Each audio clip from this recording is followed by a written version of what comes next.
记住这句话，如果你觉得自己总是很辛苦、很劳累，看看手机里是不是有这些组合：19、91、87、78、34、43、62、26。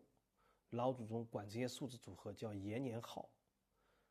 老祖宗认为这些数字组合会让人更有能力、责任心强，比较有领导风范，但是呢，也容易大男子主义或者大女子主义，做人比较强势，容易劳碌辛苦，疲于奔命。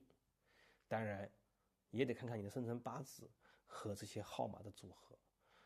古人认为，用好数字组合，辩证思维，把号码变成事业成功、生活顺利的强大核武器。